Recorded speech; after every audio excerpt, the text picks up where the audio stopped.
The camera pans slowly across a cluttered, dim-lit garage tucked between rusted shops in an old neighborhood. The air is thick with engine grease and ambition. Amidst the organized chaos, a 22-year-old woman named Amara wipes her hands on a rag, her face streaked with sweat and a smudge of oil across her cheekbone like a battle scar. Her black overalls are stained from countless nights spent under hoods and beneath cars that others gave up on. She's crouched beside a sleek but badly damaged McLaren engine, its cover removed, wires exposed like veins. Unlike the polished garages with chrome tool racks and AI-assisted diagnostics, this one breathes. Soul tools hang from nails on wooden walls, and a single old fan spins weakly overhead, doing little to fight the heat. A group of neighborhood kids peeks in from the open shutter door. Their eyes are wide as they whisper and point, watching her work. One of them, barely 10, nudges the other. She's building a McLaren engine. No one's ever done that here. The other replies, but she's not even an engineer, right? Inside. Amara ignores the world outside. Her fingers move with confidence and care, twisting bolts, aligning gears, checking piston movement by feel alone. There's no computer hooked up, just a notebook filled with hand-drawn diagrams, grease-smudged and marked with corrections. An old radio crackles in the background, playing an old song her late father used to love. He was the one who taught her everything. Before he passed away, she pauses for a second, staring at the engine, then closes her eyes and takes a deep breath. In her mind, she's visualizing every stroke, every torque limit, every mechanical heartbeat of this machine. Her lips move silently, whispering steps like a mantra: fuel pressure, spark timing, airflow. A loud metallic clink echoes. As she tightens the last valve, she wipes her forehead and stares at her hands. They're calloused, stained, but steady. She stands, walks over to a calendar pinned to the wall. A red circle marks an upcoming weekend. McLaren Expo to 3 days left.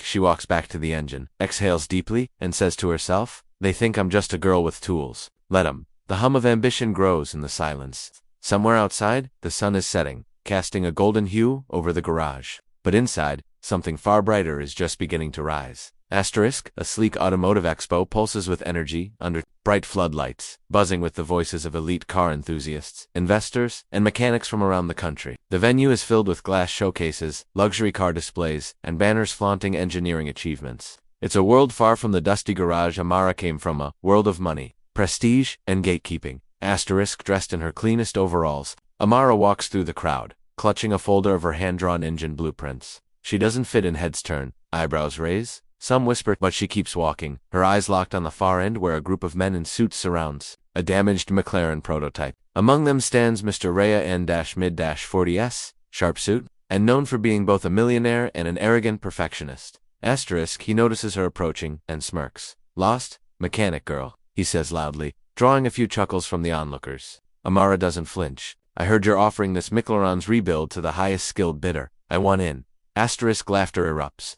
Someone scoffs. You're barely older than the engine. Another engineer adds. These machines require software, data, tuning. What could you possibly know? Amara steps forward, opens her folder, and lays out the blueprints. I've already started rebuilding one. No AI, no factory parts, just me. Give me 3 days and I'll make yours outrun the original specs. Mr. Rayon's smile fades. Intrigued but still cocky, he folds his arms. Fine, build it. If you succeed, I'll sponsor your own garage. But if you fail, don't show your face in any professional circle again.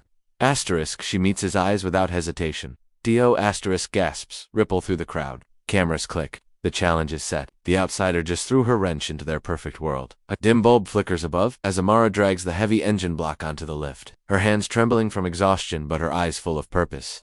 Night has fallen, and the city outside is asleep, but in this garage, the real work is just beginning. The old fan spins lazily above her, creaking like a worn-out heartbeat. A torn calendar on the wall reminds her, 2 days left. Tools clatter as she dives into the engine bay, her fingers stained black with grease. She doesn't have state-of-the-art equipment, just a welding torch, a beat-up laptop, and her father's old torque wrench. On a table beside her, blueprints are pinned down with socket sets, while equations and engine diagrams cover every inch of an old whiteboard behind her. She mutters to herself as she works. Custom intake valve. Port the head. Replace that turbo with a twin. Sparks fly as she grinds down a manifold. Her phone buzzes with ignored messages, some mocking, some concerned, but she's long stopped listening to people. Hour after hour passes. Her arms ache, her eyes blur, and still she keeps going. In the corner, a small pot of tea has gone cold. Rain starts tapping gently on the tin roof. She barely notices. Instead, she carefully lowers the pistons into place. checking alignment, again and again, until it's perfect. Asterisk at one point, the lights flicker. The garage plunges into momentary darkness. Amara stands still, breathing hard. Then she lights a small work lamp and kneels back down, sweat dripping from her chin.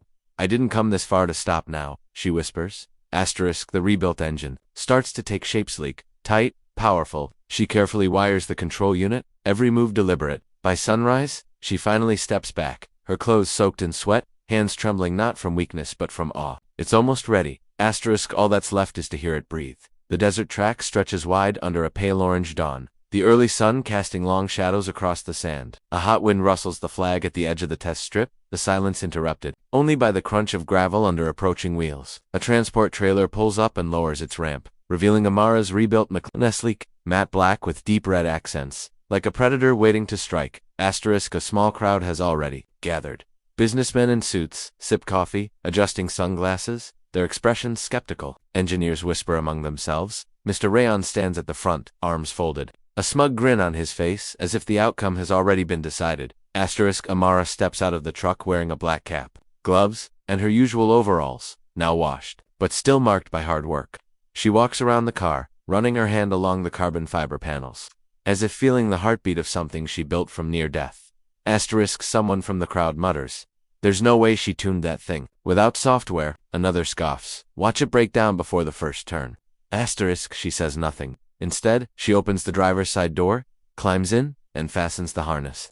The camera crew readies their gear. A man holding a stopwatch raises his arm. Whenever you're ready, Amara turns the ignition. A deep growl fills the air, low and aggressive, pure mechanical thunder. The engine doesn't stutter. It purrs like a beast unleashed. Every eye on the track widens. Conversations stop. Even Rayon raises an eyebrow, the smirk slipping just slightly. The stopwatch clicks. She slams the accelerator. Tires screech. The McLaren bolts forward with a force that kicks up clouds of dust behind it. The rear end wobbles for a second, then stabilizes, carving a clean, furious line down the asphalt. The crowd watches in stunned silence as the car hits checkpoint after checkpoint, the digital timer keeping pace with every second. 120 mph 140. Asterisk 160. Asterisk, her focus inside the car is razor sharp.